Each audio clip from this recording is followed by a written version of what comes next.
Alors, on va commencer tout de suite à rentrer dans le vif du sujet avec cette première session, donc sur les techniques et outils pour vous aider à améliorer le ROI de vos emails. Donc, pour cette première session, ça sera moi qui vais l'animer. Donc, encore une fois, je m'appelle Julie Pachi et je suis responsable marketing chez MakeJet. Alors, avant de commencer, je voulais déjà partager avec vous l'email, le fait que l'email, c'est un canal qui a déjà fait ses preuves en termes de retour sur investissement. Donc aujourd'hui, c'est le canal qui présente le meilleur ROI avec en moyenne 30 € de retour sur investissement pour chaque euro dépensé. Donc c'est un point qui est reconnu par les responsables marketing avec 73% d'entre eux qui considèrent le ROI de l'email comme bon ou excellent. Et donc le fait que l'email génère un important ROI n'est plus à prouver, mais sachez qu'il existe des techniques et outils pour optimiser ce retour sur investissement qui est déjà conséquent. Et c'est ce qu'on va voir ensemble ce matin. Alors, au sommaire aujourd'hui, excusez-moi. Alors, on va diviser cette présentation par type d'email pour voir comment vous pouvez tirer parti de chacune de ces typologies d'email. Donc, que ce soit vos emails marketing pour envoyer des emails individualisés, des emails transactionnels qui vont en fait représenter un levier marketing très intéressant, ou encore vos emails automatisés qui vont vous permettre d'interagir avec votre cible à des moments clés. Et on va commencer tout de suite avec les emails marketing. Donc, comme je vous le disais, les emails marketing sont des emails de masse envoyés à de nombreux destinataires en même temps. Mais aujourd'hui, on a les moyens d'individualiser les messages, donc même si c'est des messages de masse, on a les moyens de les individualiser pour chaque destinataire. Et donc, c'est ce que va rendre possible notamment la segmentation et la personnalisation. Et donc, c'est ce dont je vais commencer à vous parler tout de suite. Alors, la segmentation, tout d'abord, ça consiste à effectuer un tri automatique de vos contacts en fonction de leur propriété ou de leur comportement. Donc, l'idée ici, ça va être d'isoler des groupes avec des caractéristiques similaires pour cibler beaucoup plus finement vos listes de contacts. Donc, les résultats, c'est ce qu'on voit à l'écran, c'est qu'il y a une meilleure délivrabilité. Donc, la délivrabilité, pour rappel, c'est le fait que les emails arrivent en boîte de réception et qu'ils ne soient pas bloqués ou mis dans le dossier spam ou courrier indésirable des destinataires. Et aujourd'hui, on se rend compte, nous, chez MakeJet, c'est vraiment un enjeu majeur pour les marques. Et c'est pour ça que juste après cette présentation, on va avoir une session qui est entièrement dédiée à ce sujet, avec notamment notre expert délivrabilité et la responsable anti-abus de La Poste.net. Et donc, on voit qu'il y a également un meilleur taux d'ouverture. Donc, non seulement la segmentation augmente vos chances d'arriver en boîte de réception, mais aussi que vos emails soient ouverts par les destinataires. Donc, parce que d'un côté, le fait d'envoyer des messages ciblés va envoyer un bon signal aux fournisseurs d'accès Internet et aux clients de messagerie. Donc, c'est tout ce qui va être les Free, Orange, Yahoo, Gmail. Et d'un autre côté, parce que vous allez être en mesure de délivrer un contenu qui répond réellement aux attentes de ce segment. Et donc, mécaniquement, ça va augmenter vos chances de convertir et ainsi de générer plus de revenus grâce à vos emails. Alors, quels sont les critères de segmentation qui existent? Donc, le premier, évidemment, c'est le profil du client ou du prospect. Donc, que ce soit son âge, son sexe, sa localisation, son profil social ou encore ses intérêts. Donc, évidemment, vous n'allez pas vous adresser de la même manière à vos destinataires selon ces critères-là, donc selon les profils de vos clients. Donc, c'est vraiment la première chose qu'on recommande. Vous allez également segmenter vos contacts si vous le souhaitez en fonction de leur historique d'achat, c'est une possibilité. Donc, par exemple, vous pouvez cibler uniquement vos clients VIP pour envoyer une campagne de fidélisation auprès de ces clients qui vont générer le plus de revenus. Et à l'inverse, pourquoi pas, au contraire, cibler les clients n'ayant pas encore dépensé d'argent chez vous pour envoyer une campagne les incitant à réaliser le premier achat. Et vous pouvez aussi segmenter vos clients, pourquoi pas, selon leur historique d'interaction avec vos communications. Donc, pour cibler les personnes qui ont ou qui n'ont pas ouvert certaines de vos campagnes, donc que ce soit une campagne spécifique ou alors des campagnes envoyées depuis une période de temps donnée, vous allez pouvoir faire pareil pour les clics, donc voir les personnes qui ont interagi et les cibler ou non. Et donc, par exemple, grâce à cela, pourquoi pas envoyer une campagne de réengagement aux contacts qui n'ont pas interagi avec vos derniers messages pour les réengager. Ou à l'inverse, cibler uniquement vos clients les plus actifs parce que c'est ceux qui vont avoir le plus de chances de générer un revenu important pour vous. Donc ça, c'est vraiment quelques exemples de critères. Mais en fait, ce qu'il faut savoir, c'est qu'à partir du moment où vous avez des propriétés de contacts qui sont renseignées dans votre base de données, vous pourrez segmenter vos contacts sur la base de ces critères-là. Alors, la première chose pour segmenter intelligemment, c'est vraiment de vous poser la question, quel est mon objectif? Donc ça, c'est vraiment la première chose qu'on vous recommande dès que vous mettez en place n'importe quelle action marketing, c'est déjà de vous poser sur l'objectif que vous souhaitez atteindre. Donc là, on a pris un exemple sur la slide. Donc, si votre objectif, ça va être d'attirer de nouveaux abonnés vers votre boutique en ligne, vous pouvez cumuler plusieurs filtres. Donc, le premier, contacts qui se sont abonnés au cours des 30 derniers jours. Et le deuxième critère, contacts n'ayant pas encore effectué d'achat. Et en ciblant ce segment, vous serez certain d'adresser le bon message à la bonne cible et donc d'avoir des taux de conversion beaucoup plus élevés. Donc ça, c'était un des exemples, mais la segmentation aujourd'hui offre des possibilités infinies. Et donc, tout l'enjeu pour segmenter, c'est déjà d'avoir ces données-là dans votre base. Donc, comment est-ce que vous pouvez récolter ces informations?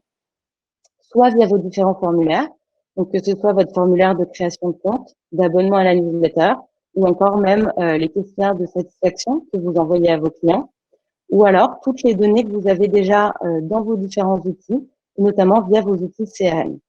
Donc nous, ce qu'on vous recommande, c'est de regarder les données dont vous disposez, voyez s'il vous manque des données pour vous permettre de segmenter intelligemment vos contacts comme vous le voudriez pour atteindre votre objectif, et ensuite essayez de réfléchir à une stratégie pour recueillir ces données manquantes s'il vous en manque. Et donc, pour exploiter ces données dont vous disposez, l'idée, c'est d'intégrer vos différents outils, donc, par exemple vos outils CRM comme Salesforce ou HubSpot, avec votre solution d'emailing pour que vous puissiez exploiter les informations que vous détenez sur vos clients et prospects lors de l'envoi de campagnes emailing. Alors, maintenant qu'on a segmenté la liste de contacts, donc que vous avez votre audience cible, l'objectif, ça va être ensuite de personnaliser le contenu qui va être envoyé à chaque segment pour leur pousser une offre individualisée sur mesure. Donc aujourd'hui, la personnalisation, ça va être la première chose, l'insertion de variables au sein de vos emails. Donc c'est pareil, en fait, à partir du moment où vous disposez de ces informations sur vos contacts, vous pouvez ajouter des variables, que ce soit dans votre objet d'email ou dans votre corps d'email. Et vous pouvez également aller plus loin en personnalisant même le contenu. Donc là, je voulais vous montrer justement un exemple de personnalisation, donc avec un exemple de Netflix que j'aime bien. Donc on voit qu'ils sont très bons sur plusieurs choses. Alors la première, c'est la personnalisation de l'objet d'email qu'on voit voilà, un petit peu en haut de l'email. Donc aujourd'hui, ça reste une pratique assez courante d'insérer la variable prénom dans l'objet d'email. Mais c'est vrai que ça reste un bon moyen pour attirer l'attention du lecteur alors on reçoit énormément de communication, on le sait, dans nos boîtes mail. Et ensuite, il y a une vraie personnalisation du contenu en fonction de mon profil. Donc, le fait que je sois une femme de 30 ans qui habite à Paris, et puis aussi en fonction de mon historique de film. Donc, ils ont toutes ces données-là, ils vont pouvoir tout compiler pour pousser un contenu qui va être adapté à chaque destinataire. Donc, chaque destinataire aura vraiment un contenu qui lui est propre, qui lui est sur mesure. Et donc, avec ça, la marque aura beaucoup plus de chances de convertir et donc de générer du revenu. Et un autre outil qu'il est intéressant d'utiliser, qui va allier justement personnalisation et segmentation, c'est les sections dynamiques.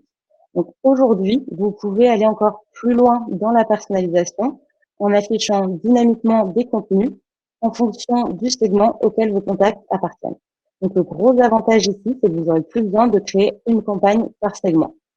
Donc par exemple, vous pouvez créer une section avec un code promotionnel et décider de l'afficher uniquement aux contacts qui ont adhéré à votre programme de fidélité. Et du coup, les autres clients ne la verront pas et vous n'aurez pas besoin de créer deux campagnes distinctes, mais une seule avec cette section dynamique.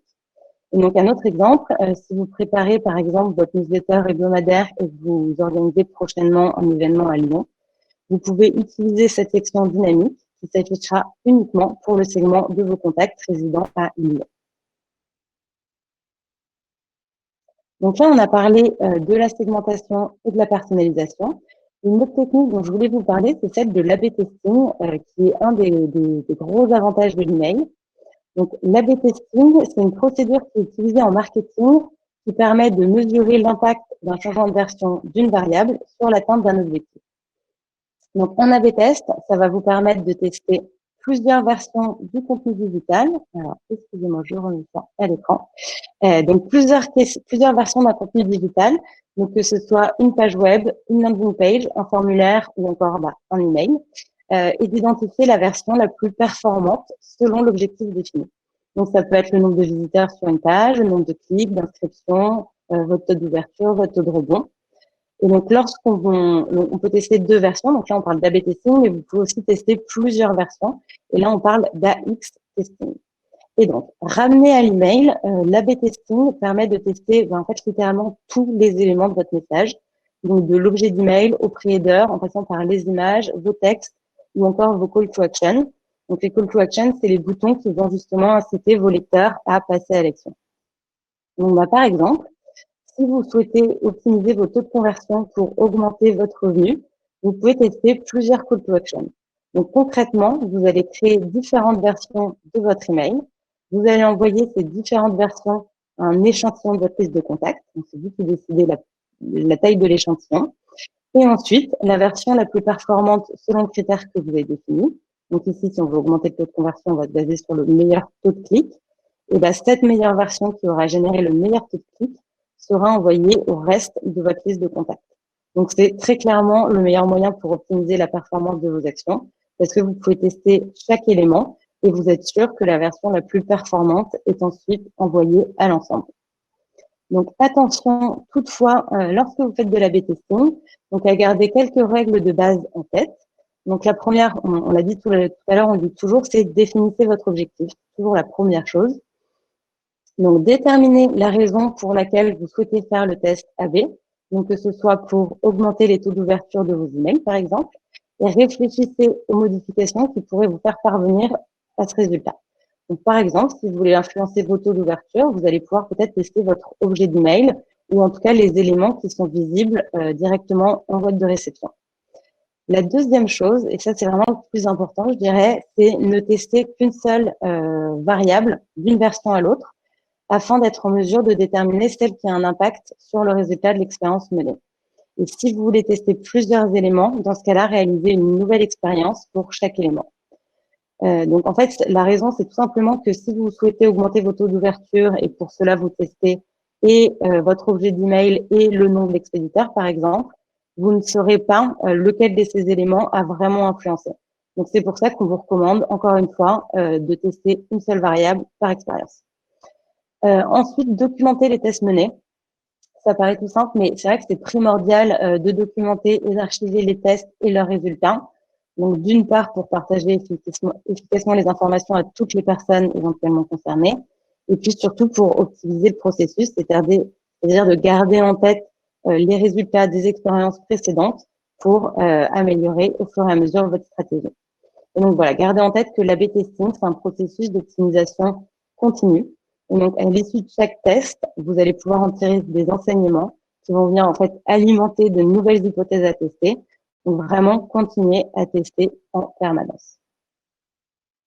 Et alors, un autre avantage de ce canal de communication qu'est l'email, c'est que vous pouvez traquer vos résultats en détail et en temps réel. Donc, après chaque envoi, vous allez pouvoir retrouver de nombreux éléments, que ce soit le taux d'email ouvert, le taux d'email cliqué, les adresses qui ont présenté des erreurs, les personnes qui sont désabonnées, mais aussi qui a cliqué sur l'email, à quelle heure, au bout de combien de temps après l'avoir reçu, quels sont les clients de messagerie les plus utilisés par vos destinataires et lesquels de ces clients de messagerie présentent les statistiques les plus élevées ou les moins élevées.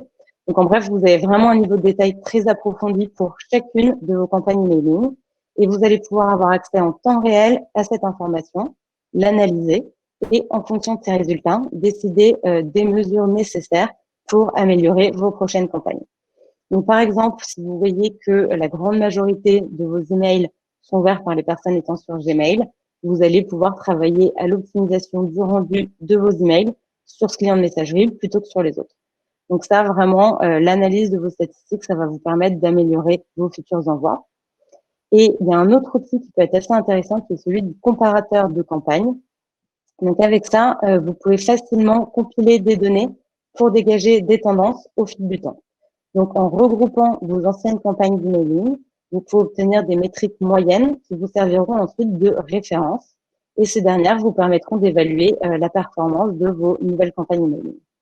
Et donc, grâce au comparateur de campagnes, vous pouvez notamment identifier les contenus qui suscitent le plus d'intérêt et les moments correspondant à des pics d'activité. Et vous pourrez donc ainsi mieux communiquer avec vos clients et clients potentiels et optimiser vos futures campagnes pour générer le plus de revenus possible. Alors, on va maintenant passer aux emails transactionnels. Donc, on le rappelle, les emails transactionnels, j'en ai parlé brièvement au début de la présentation, c'est les emails qui vont être déclenchés suite à l'action d'un utilisateur. Donc, ça peut être par exemple un email de confirmation d'achat ou encore de réinitialisation du mot de passe. Donc, chez Medjet, on a mené une étude pour comprendre l'importance de ces emails transactionnels et on a vu plusieurs enseignements intéressants qui sont que près d'un tiers des consommateurs reçoivent plus de 4 emails transactionnels par jour, c'est énorme. On a 8 Français sur 10 qui sont prêts à délaisser une marque à cause d'une mauvaise expérience avec un email transactionnel. Et un client qui ne reçoit pas son email transactionnel dans les 60 secondes est un client qui est potentiellement perdu. Donc, il y a vraiment des enjeux très importants autour de l'email transactionnel. Et c'est vrai qu'aujourd'hui, on le voit tous dans notre quotidien. C'est vrai que quand on réalise un achat en ligne, par exemple, le premier réflexe que l'on va avoir, c'est de vérifier si on a bien reçu l'email de confirmation. Et sinon, en fait, on va penser qu'il y a un problème avec notre achat et ça peut être très anxiogène. Alors, étant donné justement que le message de type transactionnel est en lien en fait avec une action directe de l'utilisateur, il permet de susciter plus d'intérêt, et on le voit là à l'écran, avec un taux d'ouverture bien plus important et des taux de clics également 3 fois supérieurs que les emails non transactionnels. Donc, on a 45% de taux d'ouverture contre 20% en moyenne et 10% de taux de clic contre 3,2% en moyenne. Donc, au vu de sa performance, on voit que c'est un moyen d'engager avec le contact à un moment clé de son parcours d'achat, au moment où il va être réceptif. Et donc, correctement utilisé, ça va être un vrai levier capable de vous différencier et surtout de booster votre revenu. Sauf que la problématique, c'est qu'on voit aujourd'hui que plus de la moitié de ces emails transactionnels ne passent pas par le département marketing et donc ne sont pas exploités comme tels. Donc là, on le voit sur cet exemple. Donc là, c'est 2 emails, donc un marketing et un transactionnel, donc d'une même marque. Et on voit sur cet exemple que les emails marketing, eux, sont bien designés, qui contiennent des call to action clairs et bien positionnés. Et à l'inverse, que l'email transactionnel est vraiment très basique, donc un texte noir sur fond blanc, et donc il pourrait être largement amélioré. Alors que voilà, on l'a dit, correctement utilisé, il représente un puissant levier marketing. Donc, on a plusieurs choses à mettre en place pour exploiter justement ces emails transactionnels comme levier marketing, donc ce qu'on va voir tout de suite. La première chose, c'est d'assurer la cohérence de l'image de marque.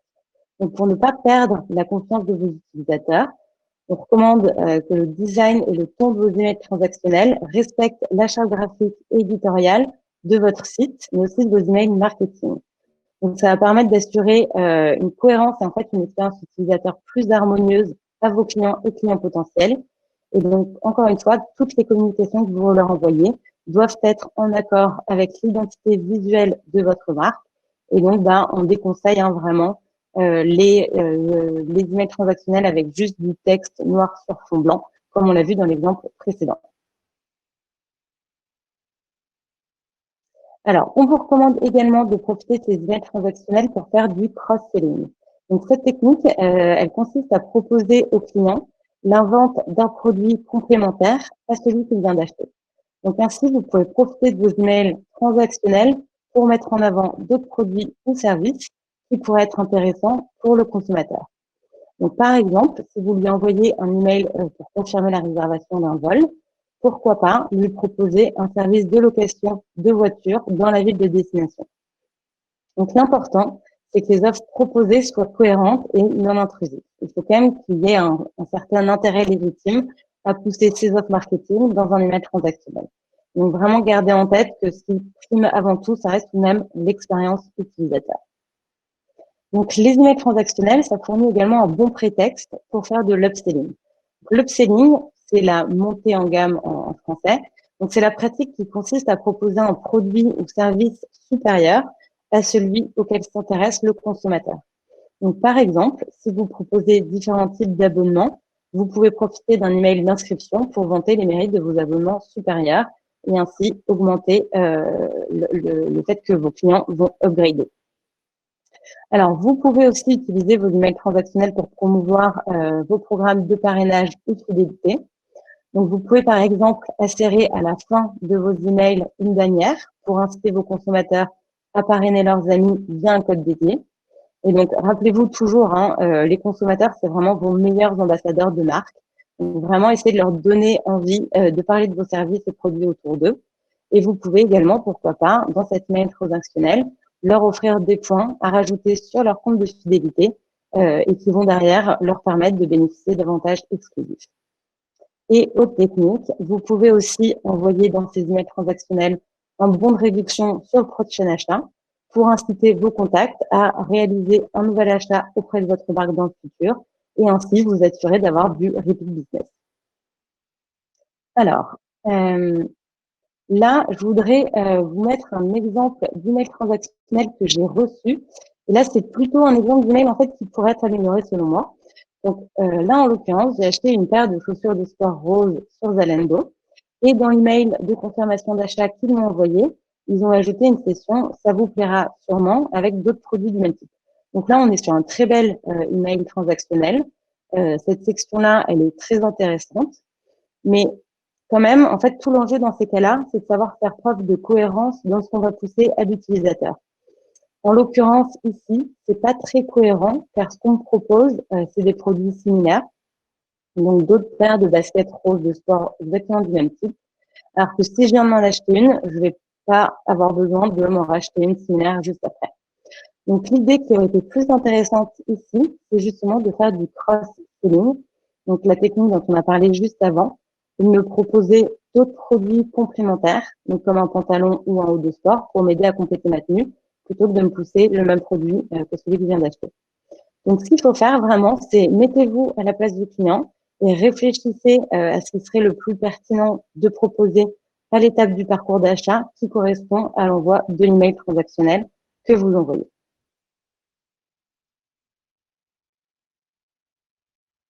Alors, comment est-ce que c'est possible d'assurer le bon design et d'ajouter des éléments marketing dans un email transactionnel généralement codé par des développeurs?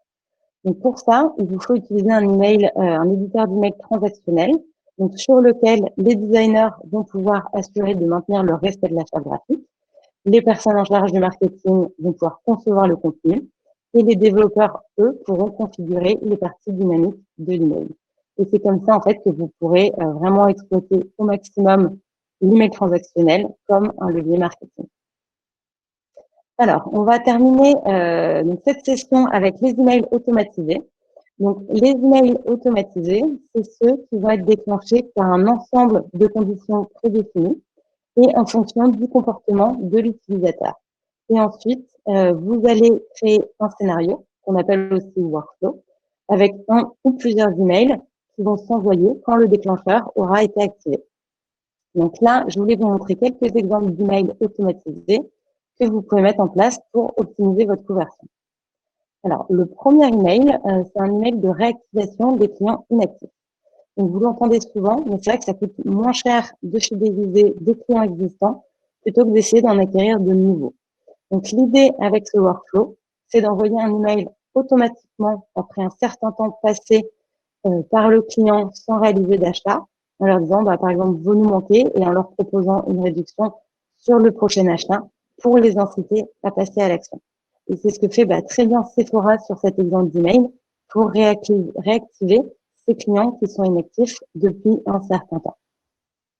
Alors, le deuxième email qu'on a, donc c'est un email de demande d'avis. Donc pourquoi Parce que en fait, on voit que les utilisateurs sont beaucoup plus enclins à acheter un produit ou service s'ils lisent des avis positifs dessus. Donc l'idée, ça va être de créer un workflow qui envoie automatiquement un email aux personnes qui ont réalisé un achat auprès de votre marque donc peu de temps après leur achat pour que ça reste encore frais, et pour leur demander leur avis sur le produit ou service. Et donc derrière, vous allez récupérer tous ces avis pour les afficher et les valoriser sur vos différents canaux et ainsi inciter vos clients potentiels à passer à l'action. Donc l'avantage, c'est également avec ça que vous montrez à vos clients existants que leur avis compte beaucoup pour vous. Et évidemment, ce que je vous conseille, c'est de rester aussi attentif aux remarques négatives pour améliorer votre stratégie commerciale. Et le dernier exemple que je souhaiterais vous montrer, c'est l'email de panier abandonné. Donc, ce que je vous conseille pour cet email, c'est de construire un workflow avec plusieurs messages. Donc, un email envoyé 1 heure après l'abandon du panier, quand c'est encore frais, et puis de retenter votre chance avec un email 3 jours après et un dernier email 5 jours après pour avoir une chance en fait de convertir ce qu'on appelle ce quasi-client. Donc, c'est vrai que vous aurez beaucoup plus de chances de les convertir qu'un utilisateur qui s'est simplement baladé sur votre site internet. Donc, c'est pour ça que c'est très important de cibler ces presque clients et de ne pas les laisser partir. Donc, ce qui marche très bien pour ces emails, c'est notamment de jouer sur l'urgence en disant par exemple, attention, il ne reste plus que tant de produits et vous devez valider votre panier si vous ne voulez pas les louper. Et donc, l'urgence, c'est quelque chose qui marche assez bien pour inciter les personnes à passer à l'action. Je sais que c'est ce que fait beaucoup Booking. Je ne sais pas si vous êtes utilisateur de ce service, mais je sais que, en tout cas, chez moi, ça a tendance à assez bien fonctionner. Donc voilà, c'est une des techniques sur lesquelles vous pouvez jouer, notamment pour ces emails de relance. Et donc, vous pouvez aussi, comme Jack Wills, donc c'est l'exemple qu'on a à l'écran, pourquoi pas en profiter pour faire du cross-selling, donc ce dont on a parlé tout à l'heure encore une fois, pour proposer des produits complémentaires à ceux présents dans le panier. Et donc, ce que vous pouvez faire également, c'est pourquoi pas proposer une réduction dans votre dernier email de relance, donc dans le dernier email du workflow, comme ultime tentative pour convaincre l'utilisateur de valider son panier. Alors, on arrive sur la conclusion de cette première session. Donc, ce que vous devez retenir de cette session pour augmenter le retour sur investissement de vos emails, c'est déjà la première chose, cibler finement votre audience grâce à la segmentation et créer des messages sur mesure qui auront plus de chances de convertir grâce à la personnalisation. Donc, segmentation et personnalisation, c'est vraiment le combo gagnant pour créer des emails qui vont être ultra ciblés et ultra individualisés. Et ensuite, A/B tester vos emails donc sur un échantillon, on l'a dit, de votre liste et envoyer la version la plus performante à l'ensemble des contacts. Et vous pouvez A/B tester vraiment sur chacune de vos campagnes pour améliorer au fur et à mesure vos envois. Ensuite, suivez vraiment le résultat de chacun de vos emails. Ça, c'est vraiment, une fois que l'email est envoyé, c'est la première chose à faire, c'est d'aller analyser les résultats de cette campagne. Et ce que vous pouvez faire également, c'est de comparer vos campagnes afin de comprendre ce qui fonctionne ou ce qui ne fonctionne pas. Ne négligez pas vos emails transactionnels. On l'a dit, on va rentrer dans la période des fêtes de fin d'année avec le Black Friday, avec Noël, avec le Cyber Monday. Il va y avoir beaucoup d'emails transactionnels qui vont être envoyés. Donc, utilisez vraiment ces emails comme levier marketing pour augmenter votre revenu, faire encore une fois du cross-selling, de l'upselling, récolter des avis, proposer des codes promotionnels sur les prochains achats pour les inciter à réaliser de nouveaux achats, etc. Et enfin, interagissez avec vos clients à des moments clés de leur parcours d'achat pour ne louper aucune opportunité, notamment avec des emails, par exemple, comme les emails de relance en cas de panier abandonné. Alors voilà, on arrive encore une fois à la fin de cette première session. Alors, je vais prendre, comme promis, quelques questions et ensuite on fera une courte pause avant la prochaine session qui sera sur la délivrabilité. Alors, on a une question de Philippe qui nous demande la taille de l'échantillon pour A/B tester. Alors, en fait, c'est vous qui décidez, en tout cas avec notre outil d'A/B testing, c'est vraiment vous qui décidez non seulement de la taille de l'échantillon que vous souhaitez A/B tester, et aussi du critère de sélection, pardon, et le délai après lequel vous souhaitez envoyer la version performante, la plus performante au reste de la liste. Donc, on vous recommande d'avoir quand même un échantillon significatif. En général, nous, ce qu'on fait, moi, ce que je fais chez Medjet quand je fais des AB tests, je prends 20% d'échantillons. Donc, je fais un test sur 20% de ma liste de contacts et ensuite la version la plus performante est envoyée aux 80% de la liste. Alors, je regarde également toutes les questions qu'on a eues au début. Alors oui, très rapidement, oui, en effet, vous retrouverez le diaporama à la fin de l'événement, donc vous aurez le replay avec notamment les différentes présentations. Alors, on a une question de Anne sur la délivrabilité pour savoir comment est-ce que faire pour que ces emails arrivent non pas en spam, mais en boîte de réception. Et alors ça, je vous invite vraiment, Anne, à rester pour notre prochaine session sur la délivrabilité. On vous dira justement toutes les bonnes pratiques à mettre en place pour ne pas tomber dans les spams de vos destinataires.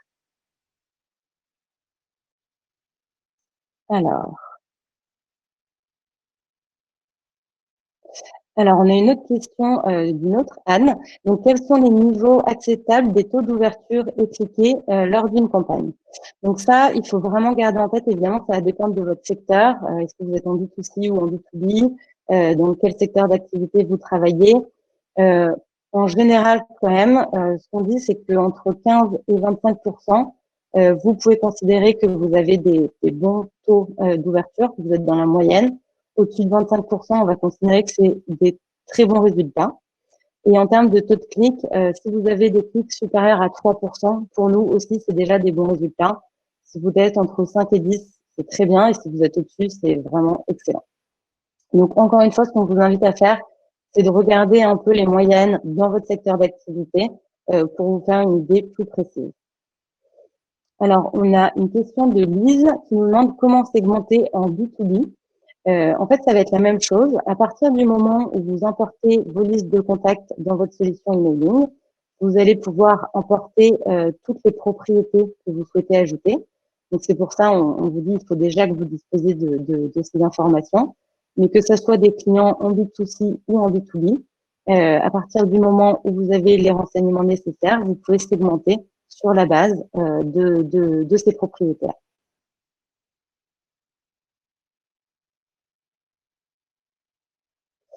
Alors, on a une question de Bilal qui nous demande, pouvons-nous créer dans Medjet des campagnes automatisées avec de la segmentation?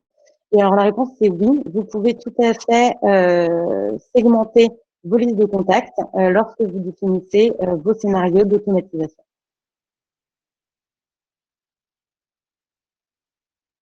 Alors, on a une question de Karine qui lance le débat donc pour ou contre l'émoticône dans l'objet d'email. Alors, on vous invite à aller sur notre blog. On a énormément d'articles. On en a notamment un sur les taux d'ouverture où on parle de l'emoji dans l'objet d'email.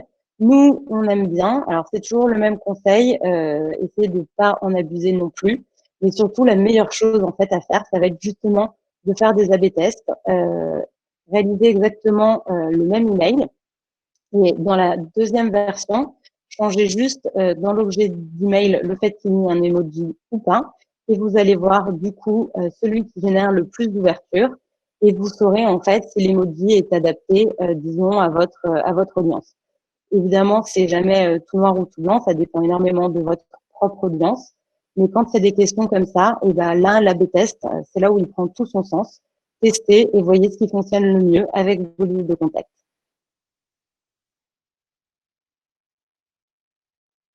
Alors, il y a certaines questions qui se répètent.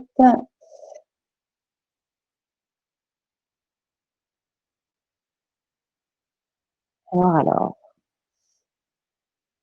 Donc oui, hein, je répète, hein, le replay sera disponible après l'événement.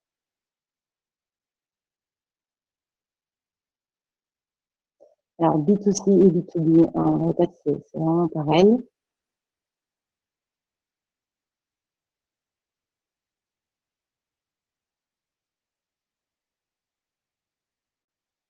Alors, on a Wanda qui nous demande s'il existe un moyen d'obtenir de l'aide pour paramétrer nos budgets. Alors, sachez qu'on a une documentation vraiment détaillée qui est disponible sur notre site avec des captures d'écran pour vous aider justement à paramétrer tout ça étape par étape.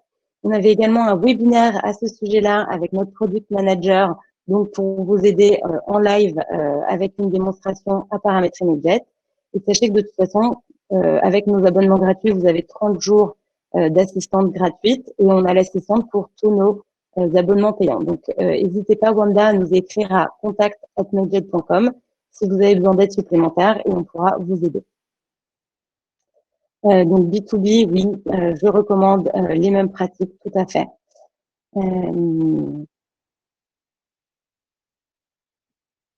Alors, je regarde les autres questions que l'on a. Alors, on a Stéphanie qui nous demande quelle stratégie lorsqu'on a une base très faible et qu'on veut lancer une dynamique d'email marketing. Donc, j'imagine ce que vous voulez dire, c'est une base de contact assez avec peu de contacts. Là, ce qu'il faudra commencer à faire, et encore une fois, on a des articles dessus, donc Stéphanie, n'hésitez pas à nous recontacter encore une fois, hein, je le dis à l'adresse contact@medjet.com, on pourra vous aider. Et c'est déjà comment est-ce que vous allez pouvoir récolter vos contacts, en faisant toutefois attention à le faire dans le respect du RGPD. Donc nous, on déconseille vraiment, enfin on interdit en fait même l'achat de listes de contacts parce que c'est une très très mauvaise pratique qui est en fait interdite maintenant avec le RGPD. Donc il y a plusieurs pratiques pour vous permettre de collecter des contacts de manière organique. Donc ça va être la première chose à mettre en place dans votre stratégie, Stéphanie. Et puis ensuite, il faudra profiter de ces différents outils comme la segmentation pour cibler vos envois. Mais encore une fois, pas d'inquiétude. Nous, ce qu'on recommande, c'est d'avoir une liste de contacts avec peut-être peu de contacts, mais qui va être très qualifiée, plutôt que l'inverse. Ça sert à rien d'avoir beaucoup de contacts si c'est des contacts qui n'ont pas souhaité activement souscrire à vos communications. Donc, pas d'inquiétude si vous n'avez pas beaucoup de contacts. Au contraire, le but, c'est d'avoir plutôt une base active. Alors, on a une question d'Anis qui nous demande si MailJet permet le paramétrage de tous ces types d'emails. Alors oui, nous, on permet d'envoyer donc des emails marketing transactionnels et automatisés. Donc, encore une fois, n'hésitez pas à revenir vers nous si vous avez plus de questions, mais en tout cas, on l'offre bien à nos utilisateurs.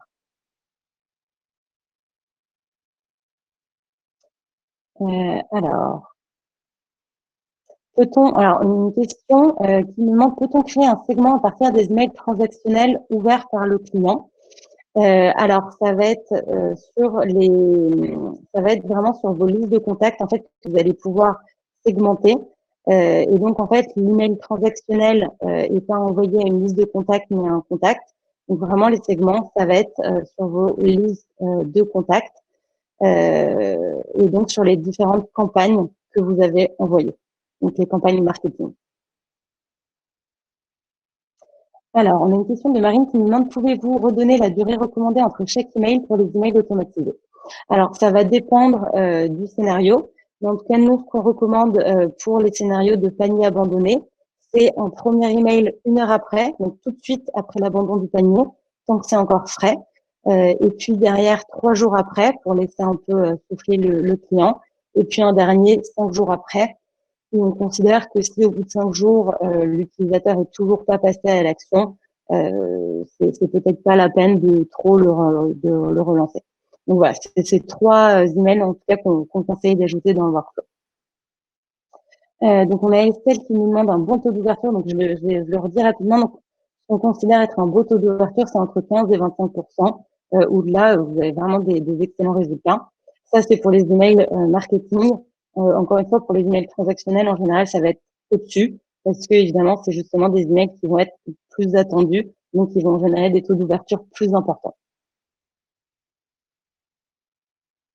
Alors, je vois qu'on arrive bientôt aux 45 minutes, donc je vais prendre peut-être une ou deux dernières questions.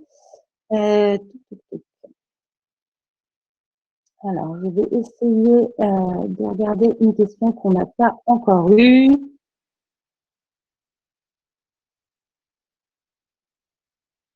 Alors, désolé, hein, ça défile. Alors, on va prendre comme dernière question, et puis de toute façon, pas d'inquiétude. Donc, ce que je vous disais tout à l'heure, on garde toutes les questions sous la main et celles auxquelles on n'aura pas répondu pendant le webinaire, on vous répondra par email. Alors, on a Mathilde qui nous demande, est-ce très important d'utiliser une adresse email dédiée au newsletter? Alors, j'imagine que vous parlez de l'adresse email expéditrice. Donc, ce qu'on vous recommande, et ça va être aussi très important pour votre délivrabilité, c'est d'utiliser une adresse expéditrice et un nom d'expéditeur le plus précis et reconnaissable possible. Donc, évitez si vous pouvez les contacts ou service support ou ce genre de choses. Nous, par exemple, ce que j'utilise comme nom d'expéditeur quand j'envoie les newsletters Mailjet, c'est Julie de Mailjet, pour qu'il y ait vraiment une reconnaissance qui se fasse de la part des lecteurs. Et en fait, c'est aussi un signal qui va être bien interprété par les clients de messagerie comme Gmail ou Yahoo. Et donc, ça va vous permettre d'améliorer votre délivrabilité.